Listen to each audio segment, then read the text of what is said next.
We also have Hemang Jani joining us on the show. Hemang, there are flashes for you on the screen talking about how there's a large deal in Airtel and that stock has been doing quite well for itself of late. Yesterday as well, in a weak market, that managed to hold out quite okay. What's your view on the telecom sector and Airtel specifically? Yeah, good morning. So clearly, the performance, this quarter has been good. We've had Mr. Sunil Bharti Mittal giving some idea about the possible R2, and the entire 5G rollout, the investment is largely behind.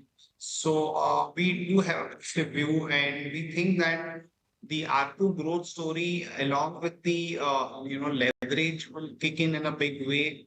Idea, we've been hearing about the capital infusion, but one doesn't really know the timing, and the market share gains for the incumbents will continue to play out. So Airtel surely would be a stock that one really want to have as a part of the core portfolio, even at this point of time. Sanjeev, we've talked about your buy list. Let's also talk about sells if there are any within the mid and the small caps where either you think one should completely avoid. Okay, Sanjeev is not there with us. We'll pick up this conversation with him later in the day. But Hemang, wanted your thoughts in on the small and mid cap correction. I was just looking at, week to date, this week's data, and small caps have fallen quite hard actually. We've not realized that, but it's an over 3% fall that you've seen on the small cap index alone. Would you say profit take? Is that the clear messaging when it comes to small and mid caps? Aisha, when we look at the broader market, the mid caps and the small caps, the universe is too wide. While at the index level, we do feel that the valuations are stretched, and what market is probably not factoring in is the regulatory action, the corporate governance issues that many of these companies are grappling with. So while we are all enjoying this mid cap party, you will go through periods of sharp corrections and it would surely make sense to kind of take some money off the table and take advantage of the sectoral rotation, from let's say mid caps to large caps, and within large caps now banks are catching up. You're going through a bit of a lull when it comes to many other pockets, particularly commodities, PSUs, etc. So I think it's a good time to kind of relook at the portfolio composition and do that exercise while we are approaching March end. Everybody, I guess, will be doing that exercise because of the year change as well. But Hemang, what's your view on manufacturing and defense manufacturing at that? HAL today announced that they have upped the overall order value of one of the big orders as well. There was a UBS upgrade in terms of the target price for Bharat Electronics as well. What names in defense still look like in the buy zone? Yes, I think the good news in terms of order inflows continues, and some companies will continue to basically report very strong. Though the stocks have re-rated, they've really gone up big time in the last 1 year. But I think it would be good to have some exposure to the names like Bharat Electronics, HAL, Bharat Dynamics.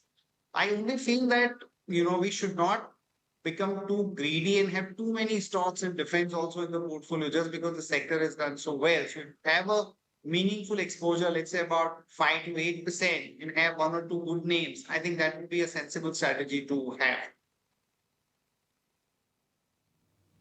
Right, okay, that's the take coming in right now on what exactly to do with the entire defense pack. Let's just take stock of what else was happening in trade yesterday, and you did see some of the pharmaceutical names as well make a comeback. Sun Pharma definitely was holding out well.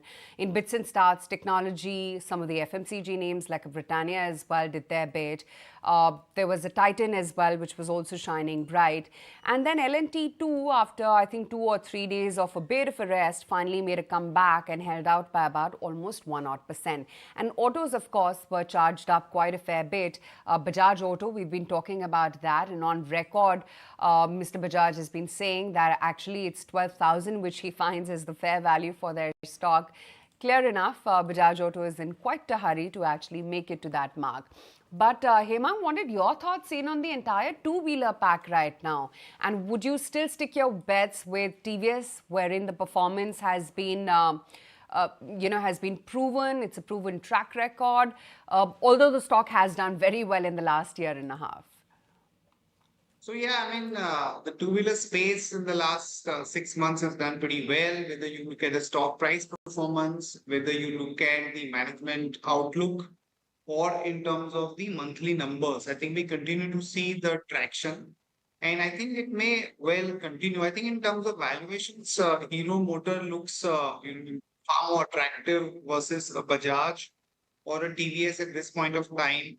Also, we have to reckon that when the two-wheeler space is doing so well, some of the auto ancillary companies, particularly two-wheeler focused auto ancillary companies, would also stand to benefit. So something like an endurance technology, is something that we should definitely, watch out for. Overall, I do think that valuations are not out of whack. So definitely have some exposure to the two-wheeler companies. Taken. So that's the stock that was in focus yesterday was Varun Beverages. These stocks have been doing quite well. Hemang, do you track either of these names closely and any view on Pidilite Varun Beverages? Beverages has been under coverage, positive view there.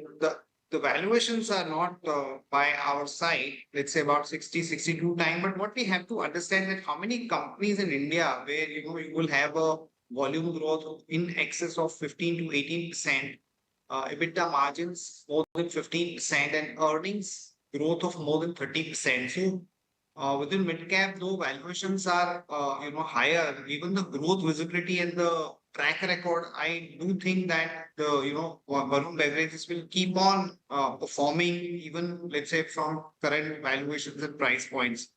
When it comes to Pidilite, it's been one of the blue chip names. My only concern over here is that earnings growth, less than 15%, while valuations in excess of 55%, 55 times. I don't think, the market is kind of going to give that kind of, credibility or comfort to the investors when you're trying to invest at this point. Yes, it's been a great, company trying to expand portfolio, but valuations wise, I'm not comfortable entering into it. On this underperformance that we're seeing within the broader markets, do you believe that it is only likely to continue? Yes, I think the underperformance is likely to continue within the broader market. You will have some pockets which will kind of hold out, but at a broader level, it looks difficult given the fact that the valuation comfort the new money which is coming into the market, they will find large caps in certain pockets within large caps like banks far more attractive versus the broader market. We also have this regulatory issue. We also have to reckon that the broader market, some companies are having corporate governance issues also. So it makes more sense to kind of have slightly overweight position in terms of the large cap. Hemang, on that note, we let you go. Thanks so much for making time and speaking with us today. But let's